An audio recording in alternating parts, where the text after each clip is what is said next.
अस्सलाम वालेकुम सामीन। 2 सफ़रुल मुज़फ़्फ़र की तारीख़ शुरू हो चुकी है। 27 जुलाई है। ख़बर का उन्वान है ड्रोन कहाँ चला है, कैसे चला है और क्यों चला है। दरअसल गुज़िश्ता तकरीबन 4 रोज़ से ये अफवाहें उड़ रही हैं कि आज ड्रोन हापुड़ देखा गया है, आज वहाँ देखा गया है। हद ये कि मगरबी उत्तर प्रदेश के ज़िला शामली के कैरन इलाके में गांव खुरगान में लोगों ने रात को लठ लेकर पहरा भी दिया है ताकि ड्रोन से खुद भी बच जाएं और दूसरों को बचा जा सके।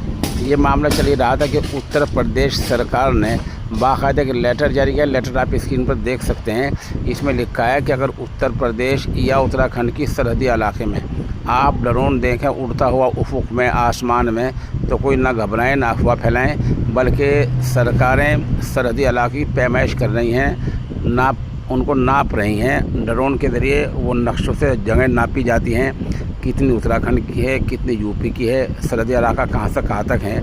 ये काम कई दिन भी चल सकता है। तो सरकार ने कहा कि अगर इन इलाकों में ड्रोन देखा जाए तो इससे कोई घबराहट की बात नहीं। राय कोई ड्रोन ना जाए इस तरीके से उड़ा देगा, हमला कर देगा, तो उसके रोकने की जिम्मेदारी सरकार की है।